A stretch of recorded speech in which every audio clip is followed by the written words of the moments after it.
All right. Hi, Anshu. Hi, Guna. Hi, Yash. Thanks for joining me. So we are doing this, series of interviews with our Tezos India fellows who were part of, first cohort. And what we are interested in, we want to know what you guys are up to, how it has been after the India fellowship. That what opportunities did it bring to you? How did it help you to grow, as a professional, as a coder, and how you are involved in the Tezos ecosystem right now? And just we are going to be talking about the a little bit about the journey before the fellowship, journey during the fellowship, and what happened after the fellowship. And I'm gonna be asking some questions about that. So before we start, why don't we go? You guys go ahead and introduce yourself in your own way. Maybe we can start with you, Anshu, and then Guna, and then Yash. Yeah, sure. So I'm Anshu Jalan, and currently I'm in fourth year in Heritage Institute of Technology in Kolkata, and I'm doing BTech in Information Technology. So back in December 2019, that was the first time I came into this field of blockchain. And initially, I was exploring Bitcoin and some of the basic things, but mostly theoretical aspects. And then soon, after 1 month, I got into Ethereum, and that's when I got more interested in like about the whole concept of blockchain. And then I started making a few dApps and started participating in hackathons, and that's where I got more got comfortable with the entire ecosystem of how smart contracts and everything works. And then I started exploring a bit the financial sides of the things, like options, and then the DeFi. And that is around when I got to know about the Tezos India Fellowship, and I applied for it. And then after some a great interview and and some workshops and all, and then when the fellowship started. So in the fellowship, it was initially there was some Yeah, difficulty from moving from Ethereum to Tezos because yeah. obviously the ecosystems are Maybe much different. Huh? maybe let's get onto that question, and Later on, okay, okay. yeah, yeah. So I have that question ready, how you transition from Ethereum to Tezos. But first of all, just as your as a person, you try to introduce yourself, like Anshu. Yeah, you already did. Guna. Now, if you can go ahead. Yeah, so I'm Guna Shekhar. I'm currently a third year student at Triple IT Gwalior, and I'm doing my BTech in computer science. And my journey, I guess, has been mostly similar to what Anshu just described. So I first discovered blockchain in 2019, and from there I started building out a few tabs, taken part in hackathons, and I think that's where I got connected to the DevFolio community as well, and that's how I got to know about the Tezos India Fellowship, and hence I applied and got selected. So that's about it. That's great. That's great. Yash. Yeah, it was similar to Anshu. Even I did my BTech in information technology, but I did from Mumbai at Sardar Patel Institute of Technology. And like my some of my friends were already interested in blockchain, and I went to hackathons with them, like related to blockchain, and that's how I actually got introduced to blockchain in the first place. And going to 2 3 hackathons focused on blockchain, and then that caught my interest in the blockchain, like the entire ecosystem. And after that, I did a few projects on my own, and I participated in a few more hackathons, and that's when I applied for the fellowship, and the interview started and everything. So regarding any extra blockchain experience after the fellowship, I actually did my final year research in blockchain, where I tried to uh, like run parallel programs on like a basic blockchain that I created from scratch as part of my final year thesis. So that's where, and about my future plans, I'm applying for a master's in computer science in the US and Canada to Okay. like be part of this field. That's great. That's good. That's very great to hear. One thing to notice here is like, I think Anshu, you're studying from Kolkata and you're from Gwalior, and Yash, you're studying in Mumbai, right? So yeah, Yeah, yeah. that's a very unique team that you guys have. And very well. Maybe you can also share, in the upcoming question, how all of you guys, have you guys known each other before, or how you get to know each other during the fellowship, and how's it going for you? But very excited for your plans. I think I know what you guys built, but I want to, I want you guys to explain further, share a little bit about first you share about, Tezos India Fellowship. How was the experience for you? Before uh, you can share it in 2 points. At the time when fellowship was about to start, what expectation did you have from the fellowship? And when it started, how was that experience like for you? And maybe try to tell from a point of view so that the future fellow or the future participant might get something out of it, and they might be aware that what to do and what not to do. Anshu, you can go first. So, like, can you repeat, like, before the fellowship and after the fellowship? Yeah, before the fellowship and during the fellowship, and then we'll come to the after the fellowship in a different question. So I'll say it on my perspective, based on my perspective. So I was like hardcore into Ethereum, and that is like a fundamentally different ecosystem from Tezos. So it was a bit difficult to transition at first. Like there were a whole lot of errors which were showing up because the entire way it works under the hood, the Tezos works under the hood, is different from Ethereum. So it took about a few weeks to completely transition, but eventually did happen. And in the fellowship, the mentor support was really great. Our mentors were really good. So with their help, and then also the help of the entire Tezos community in general across the world, the Smart Pi group and all that's like very active, and everyone is really helpful. So it was a pretty easy transition from a different ecosystem to Tezos.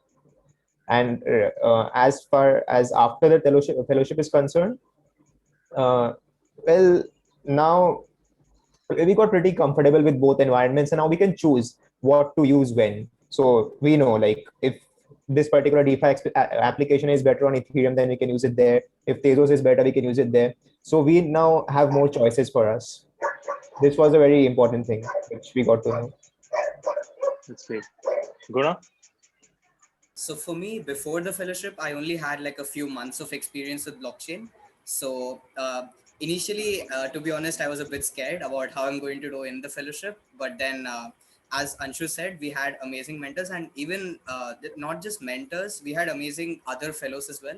Like we were, there were 10 of us, so all 9 of them were really really helpful. And like yeah, I was really happy with the team. Like I got Anshu and Yash, they were really helpful because like they were really helpful with helping me with blockchain, because I was just trying to figure out my way into Tezos. Even I was an Ethereum developer before, and yeah, with the help of the community and yes, as Anshu said, with the help of mentors, I was able to transition from Ethereum to Tezos pretty well. So if I have to tell about give any advice to the upcoming fellows, then it would be that you don't have to know everything beforehand. Don't worry about that. There are people to help you. So yeah, you just have to know that if you know your basics cleared, then yeah, you can figure it out and people will help you and you can transition pretty easily. Yeah, that's right. I mean, that's what also, I keep telling in all the workshops that we do for hackathons or, for any events or developer activities, that a lot of time people assume that they have to know a lot of things before they start building something solid on top of Tezos, or even just, a proof of concept. But yeah, you're right, Anshu, and Guna, that you don't have to know a whole bunch of things. You just need to know, basics of it. And then we are here, our mentors are here, and a lot of people now, you are also part of the community, so a lot of people like you fellows are also there to help them out, and transition into as a business developer, which is not very difficult in a smooth manner. That's right. So Yash, what do you have to say about that?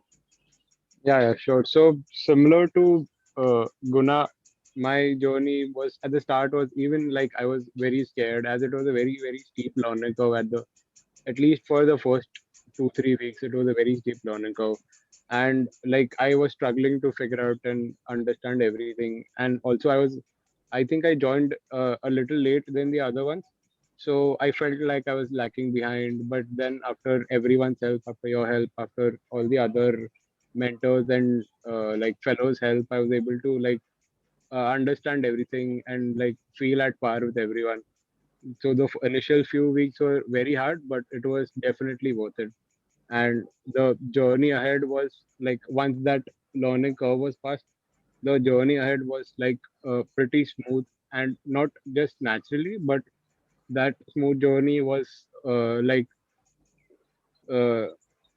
the it would be only it was only possible because of the entire Tezos community, especially the Smart Pi group and our Slack channels and everything. There could get help like instantly for any amount of errors.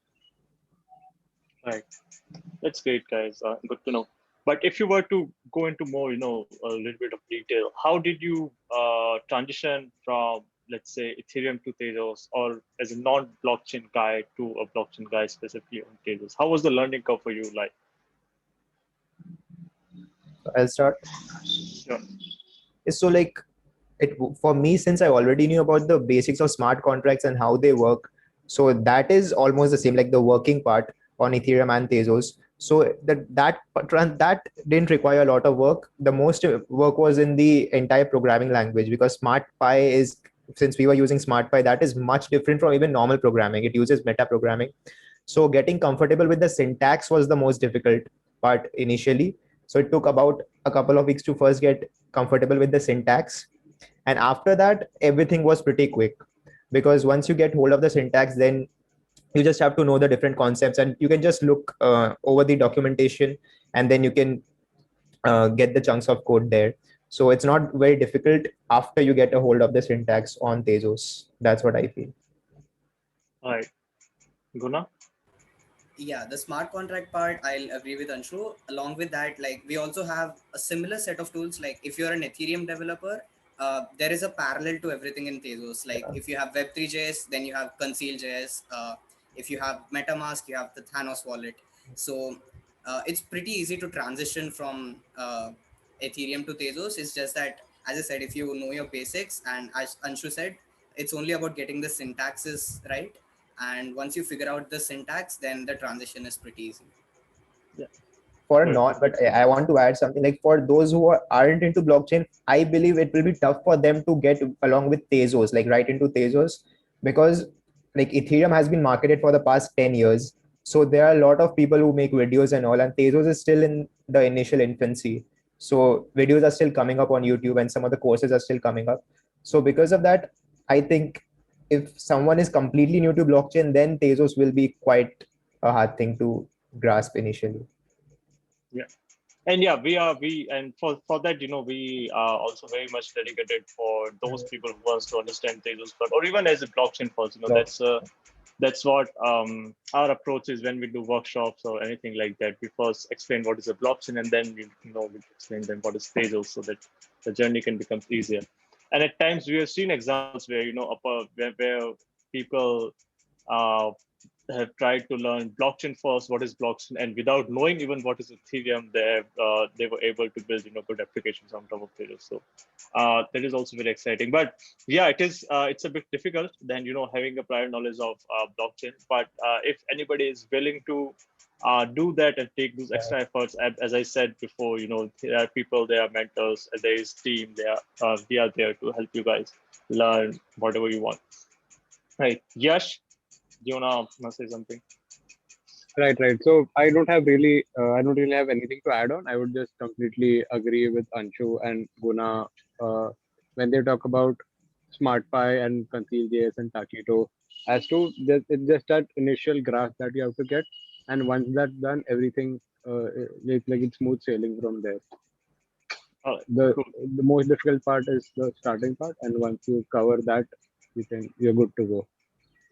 Yeah, definitely. I mean, starting, if you Yeah. stick around even for a week and starting, if you keep asking Right. questions, if you keep engaging into a conversation with your mentors in the community, I think within a week, you start having the hang of the ecosystem, the tooling, and everything around it. And I Right. think like after like we did it 6 months ago, and now I think there's much more amount of tutorials and all on the internet. When we Yeah. started, it was like very few. Only Tezsure had ones, like the Tez tools and all, 3 videos. Yeah. That was the only thing which I found. And now I think Tezos Ukraine and all, they have made some really good tutorials. So Yes. now That's people true. won't have that much of traction while getting along. Yeah, definitely. I agree. The ecosystem keeps evolving at a faster rate Yeah. every time. That's true. Moving on to the next question, guys, and the most burning question. So please, now I'm giving the stage to you. Feel free to go ahead, tell us a little bit about project, and whatever, if you have anything to show us, if you want to tell us anything, whatever comes to your mind. How did you come up with the idea? How did you end up with building this project? And what are the plans now? So yeah, like when we started off with the fellowship, that time quadratic funding was like a very hot topic in the Ethereum ecospace because of Gitcoin. So Gitcoin is basically a platform where all the projects and even organizations which don't have anything to do with the blockchain, they can register themselves and then they can get funded. And in this, the funding is different from normal funding in the aspect that this also takes into consideration the number of people who are willing to donate for your project or your organization instead of the entire amount which is being donated. So it basically factors in the reach of your project or organization. So that is what we thought of bringing onto Tezos. And we wanted to strip off some of the non-essential parts which Gitcoin added and also add some of the things which are fundamentally missing on Gitcoin and which fundamentally don't adhere to the principles of blockchain like decentralization and all. So for that, we initially prepared the concept of adding a DAO to the entire process of quadratic funding, and we called our project TezQF, which is Tez Quadratic Funding, and we made a prototype during our fellowship. And we had a lot of issues with tokenomics. We are still not confirmed about our tokenomics. We are still making changes. We are experimenting, but we have a basic layout of what we are making now, and very soon we will be launching on the mainnet. So I can show a demo of what we are making. Sure, please.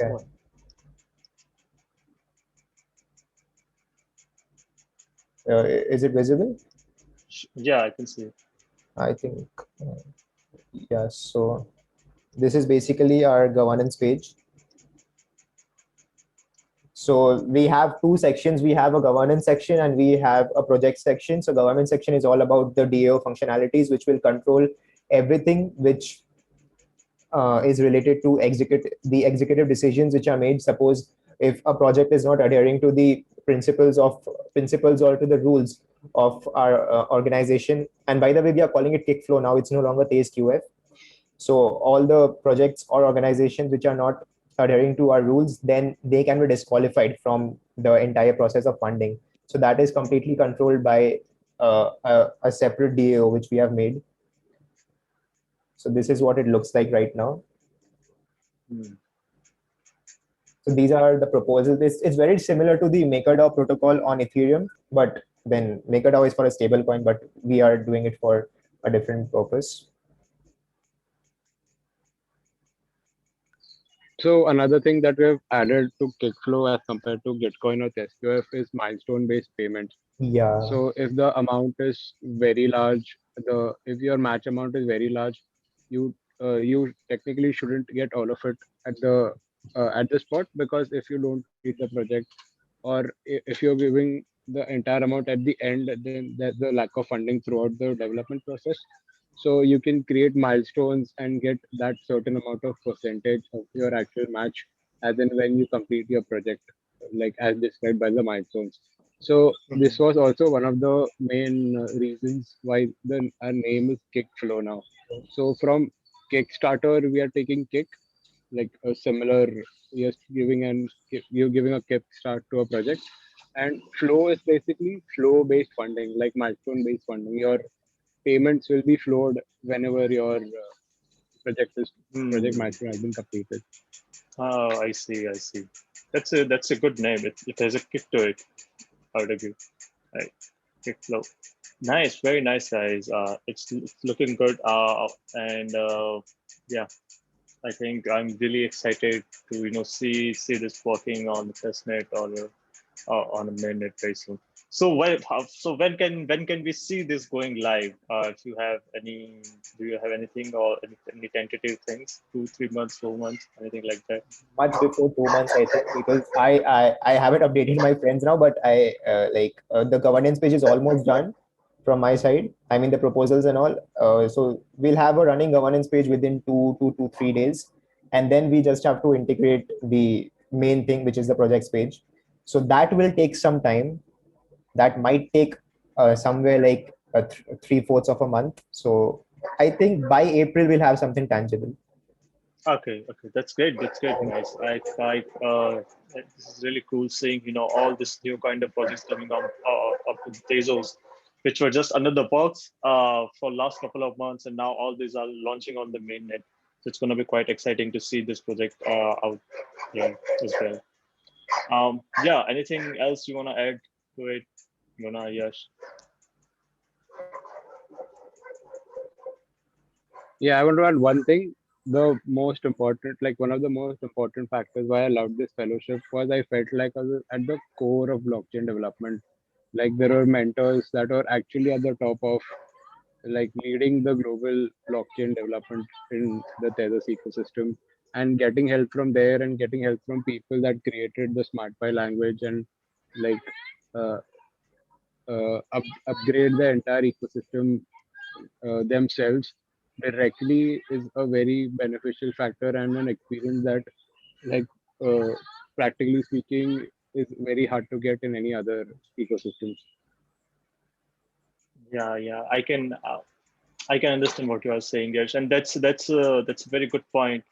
In Tezos ecosystem, that's a very that's an advantage here because there is no it's open community. It's an open ecosystem. There are no it's not a corporation that you have hierarchy or something that you if you want to talk to your manager, then you can't do that. Here everybody is open is here everybody is openly aligned and everybody just wants to help each other, see each other grow and help in any way possible. So that's a very interesting insight. And then All Arthur right. itself also replies to most of the threads on Agora. So that's also a very big thing. If the creator Yeah. himself is giving suggestions. And that encourages you to participate. I can understand. And for all, in all the interviews that we have done so far, one thing that as we have uh, we have been listening constantly is that community support. Everybody from the core developers to the developers behind the tooling to the community. Everybody is you keep getting help from all corners, and that's very exciting. So coming on to our we are just now at end of the interview and coming on to the last question. Let me ask you this. So if you were to build something on top of Tejas right now, I mean, I assume currently you are very much involved in this project, but let's say if you were to build something right now, what would you build? And some ideas or hack ideas for people who are willing to participate in a hackathons or upcoming fellowship. What are some of the ideas you want to give to them? I think like predictions and betting markets are like a huge thing because like they keep the mini transactions going, like small transactions, like 5 days, 6 days. So small transactions are really important because if we see the Tezos Explorer right now, it's mostly the very significant transactions you're going through. But if you really need something like where everyone can use, then betting markets and prediction markets are a big thing because everyone can use that. And then NFTs, like what Shubham is doing with Cryptase. So things like that, those are like huge things. So that's Yeah. what I. Yes, I was also going to suggest NFTs because it's one of the hot topics right now, and games like gaming is one industry which can take any other industry to a next level. Like if gaming becomes involved, then there is a huge community of gamers who come along with it. So I think building games on top of Tezos will really help increase the ecosystem as a whole. That's right. That's right. Yash. One thing I think that it will be very beneficial to the entire ecosystem itself is more enhanced dev tools, like as compared to Ethereum, like improve the dev tools quality and everything as much as we can, so that new people are more easily accustomed to the entire ecosystem and they don't feel like it's not a very they don't think it's a very difficult thing to achieve or it's unfamiliar to them if the entire dev process is very familiar and similar to other ecosystems. All right, guys. So we have prediction markets, betting, prediction market betting, NFTs, improved tooling, gaming, a whole lot of gaming, and yeah. So there are many ideas, many many industries that you can get your ideas from developers who are watching this. So some of you might, some of the ideas you heard right now. So thanks again, Anshu, Guna, Yash, for joining us, and we really look forward to seeing Kickflow in the action. And I wish you all the best for your future, for your projects, and we're gonna keep seeing more of each other. Thanks a lot for joining me. Thank you. Thank you.